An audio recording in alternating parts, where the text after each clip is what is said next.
السلام علیکم ورحمۃ اللہ وبرکاتہ نحمدہ ونصلی علی رسولہ الکریم۔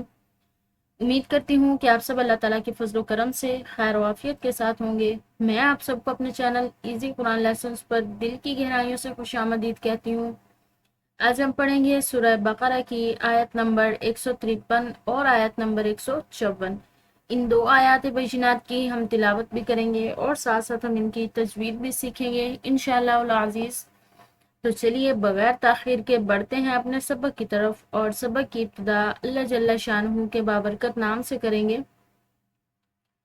اعوذ باللہ من الشیطان الرجیم، بسم اللہ الرحمن الرحیم۔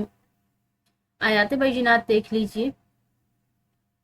یا ایہا الذین، یا ساتھ ساتھ ہم ان کی تجوید بھی دیکھیں گے کہ یہاں پر یا کے اوپر کھڑی زبر بھی ہے اور ساتھ میں یہ چھوٹی مد بھی ہے، تو اس یا کو ہم لمبا پڑھیں گے۔ یا ایہا الذین آمنوا استعینوا،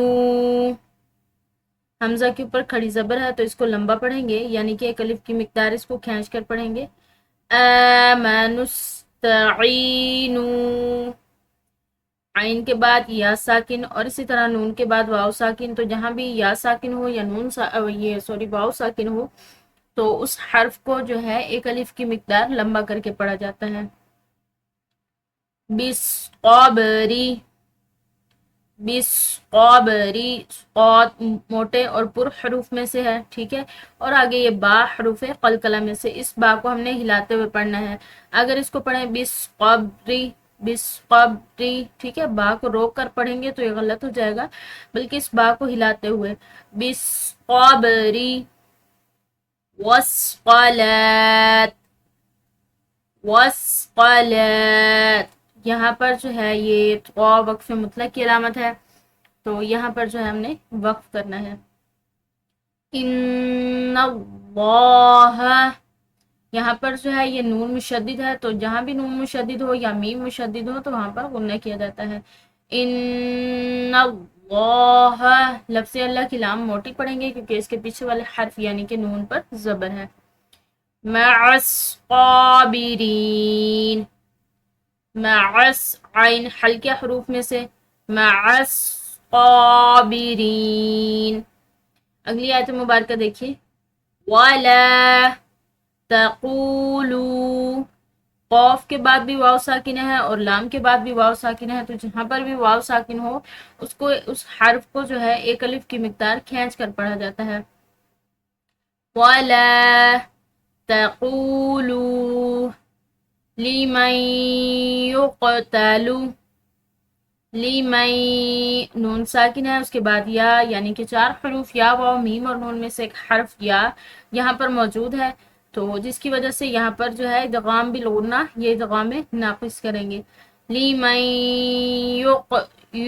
قوف قلقلہ میں سے، ٹھیک ہے، تو قلقلہ کرتے ہوئے اس کو ہلاتے ہیں۔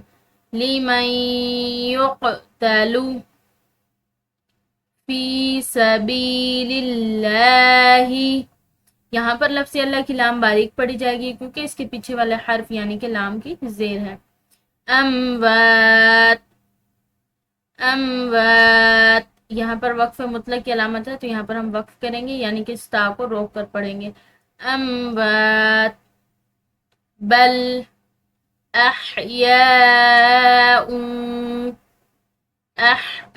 حلقیہ، احیاء، یا کے بعد جو ہے یہاں پر یہ حمزہ یعنی الف، اس کے اوپر جو ہے یہ بڑی مد لگی ہوئی ہے تو اس کو ہم نے کھینچتے ہوئے یعنی کہ لمبا پڑھنا ہے۔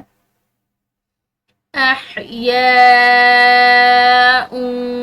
حمزہ کی تنوین ہے اور اس کے بعد واو، یعنی کہ چار حروف یا واو میم اور نون میں سے ایک حرف یا واو جو ہے وہ یہاں پر آ رہا ہے تنوین کے بعد، تو جہاں پر بھی نون ساکن یا تنوین کے بعد ان چار حروف میں سے کوئی حرف آ جائے گا تو وہاں پر ہم ادغام بالغنہ کریں گے یا ادغام ناقص، یہ دونوں ہی اس کے نام ہیں۔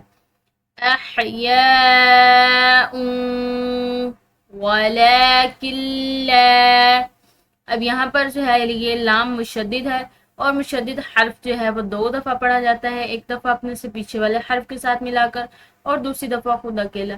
لیکن یہاں پر لام کے پیچھے والا حرف نون چونکہ خود ہی ساکن ہے تو پھر یہ لام اس نون کے پیچھے والے حرف یعنی کہ کاف کے ساتھ ملے گا، ٹھیک ہے۔ وَلَكِن، اب یہاں پر اس کاف کو لام کے ساتھ ملانے کی صورت میں جو نون ساکن ہے اس کی آواز بالکل ختم ہو جائے گی، یعنی کہ یہ بالکل نہیں پڑھا جائے گا۔ وَلَكِن، وَلَكِن اس طرح نہیں پڑھا جائے گا، بلکہ وَلَكِن لَا تَشْعُرُونَ، تشعرون۔ اس کے ساتھ ہی ہمارا آج کا سبق اختتام کو پہنچا۔ امید ہے کہ آپ کو آج کا سبق بہت اچھے طریقے سے سمجھ آ گیا ہوگا۔ اگر آپ چینل پہ نئے ہیں اور آپ نے ابھی تک چینل کو سبسکرائب نہیں کیا تو چینل کو کیجیے سبسکرائب اور ویڈیو کو لائک کیجیے اور ان ویڈیوز کو زیادہ سے زیادہ شیئر کیجیے تاکہ زیادہ سے زیادہ لوگ جو ہیں وہ اس کار خیر سے مستفید ہوں، جو کہ آپ کے لیے صدقہ جاریہ بن جائے۔ نیکسٹ ملاقات تک کے لیے اپنا زیادہ سے زیادہ وقت قرآن کریم کے ساتھ گزاریے، اس کے سوچنے سمجھنے اور اس کے احکامات پر عمل کرنے میں گزاریے۔ جزاکم اللہ خیر۔ السلام علیکم ورحمۃ اللہ وبرکاتہ۔